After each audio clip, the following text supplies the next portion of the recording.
Up Close with Colin Thompson. Brought to you by SO City 24-hour gas station. Hello and welcome to a very, very special edition of Up Close with yours truly, Colin Thompson. Today I'm joined by a very, very talented young footballer, none other than Ajani Burchall, who is making significant strides at his club over there in England, AFC Bournemouth. Ajani, welcome to the show. Thanks for having me here.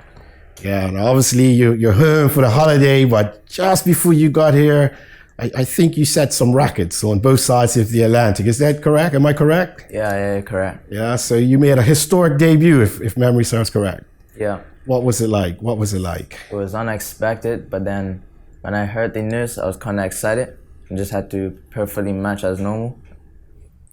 Now, from what we gather, you are the third youngest Bournemouth footballer to debut for the first team in English football, and then the youngest Bermudian to play in English football at 16 years and 37 days, to be precise.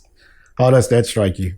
It's delightful because I never saw it coming, and I think it can happen to anyone at any moment because I was preparing for my under-18 match as normal, but then unexpected call came in to say I was involved in the match tomorrow. Did your heart skip a beat? Yeah. So you get this call, your heart skips a beat, but then, you got to gather yourself and like, hey, this is really happening. How did you prepare yourself mentally from there? I was just preparing as normal as I would. Wake up in the morning, my dad would cook me breakfast, and I'll hop on the PlayStation with my friends for a few hours, and then I'll head over to the stadium to get ready. Now, you guys were at home that day, weren't you? At Vitality Stadium. Yeah. And against Knocky Wells' old team, Huddersfield. And Yeah. you was up 5-0. Game was comfortably in the bag, and then you came on. What was it like? When you got onto the pitch, what was it like? Well, when Bournemouth went up 3-0, I had a feeling I was gonna come on, but then when I saw 4 or 5, I definitely knew I was coming. And then when I got the call, I was excited, warming up quick. Then when he told me stripped on, I was just buzzing to come on. And when I came on, I just had to focus and do what I normally do and try and play my best. Yeah, I'm sure you wanted to get a feel of that ball. Yeah. Yeah, you came on. I looked at the clip, and you got a lot of energy, and the commentators, he's calling it the historic moment. But after it all, concluded, the game concluded, and everything set in. Did you really grasp the gravity of what you just achieved in terms of your historical feat? I think I took it in quite well because I was getting quite a lot of media attention, social media. I just had to take it on as it was a normal day, just keep living on with my life. I understand. I think a week later or a few days later, you were back in the first team. Is that correct? Yeah, I was on the bench against Luton for a away game. That was just before you came back. A day just before I came. So again, surprised? Yeah, because I was supposed to play in another under-18 match the next day. Then I got a call the night before. Now you've been there at Bournemouth. How long? When did you arrive at Bournemouth? Like the end of summer 2016, I believe.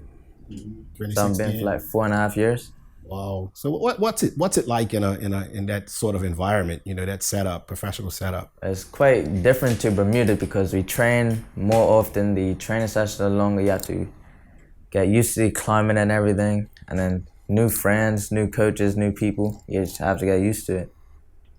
And was it a big adjustment for you? Having to evolve, to the next level. I think it was kind of big, but it wasn't at the same time because I think it's easier when you're younger because you find it difficult to socialize with people that's older because they're getting on with what they want to do in life instead of just doing what they have to do at the moment. So they were older, a bit older, and obviously they would be more physical, in terms of on the pitch when you're playing. How did you cope with that? Well, when I see people more physical than me in games, I try to just be smart on the ball, play quicker, don't get tackled. Or if I know I'm quicker than them, I just use my pace. So obviously you prefer the middle of the park, the number 10 slot. position. You know, why did you choose that? Or is it just natural, just naturally happen? I think it's natural because I think I'm quite a good passer of the ball. So I'm quite in the middle of the attacks most of the time. So that's where the attacks start. And obviously you got to be very creative and technically, you know, sound, you know, to thread those passes, and have that vision. You know, these are qualities that you've been working on, you know, in your development as you're going along. Yeah, you always have to be mentally prepared for it because you never know, like, because me, as a tricky, quick player, I got kicked a lot and I have to maintain strength. So, like, they don't just keep kicking me all the time. They say, oh, just taking it in well, so you stop kicking them because they're giving away fouls. And over there in the English game, it's very physical, isn't it? Yeah, a lot of running, a lot of bumping and everything. What about the weather? How do you deal with the weather? Like this time of year? The first 2 years I couldn't. The first 2 years I couldn't handle it, but now I think I'm used to it now. You must have been really passionate to play football to stick it out. Yeah. Yeah. And where I live, it doesn't really snow as much. So it's one of the warmer places in England, so I think that's kind of helped me. Good stuff. And so now you've made this debut.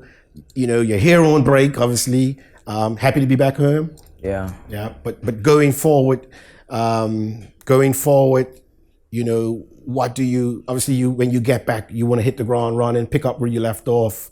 You know, what's the mindset going forward? My mindset is to keep making the first team bench, or potentially one of my goals is to try and start one of the games before the end of the season.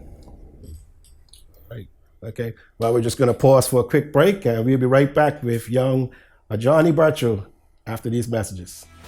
Up Close with Colin Thompson, brought to you by SO City 24-hour gas station. Buy fuel, auto supplies, snacks and food. Visit us at SO 24-hour gas station, located in the heart of the city.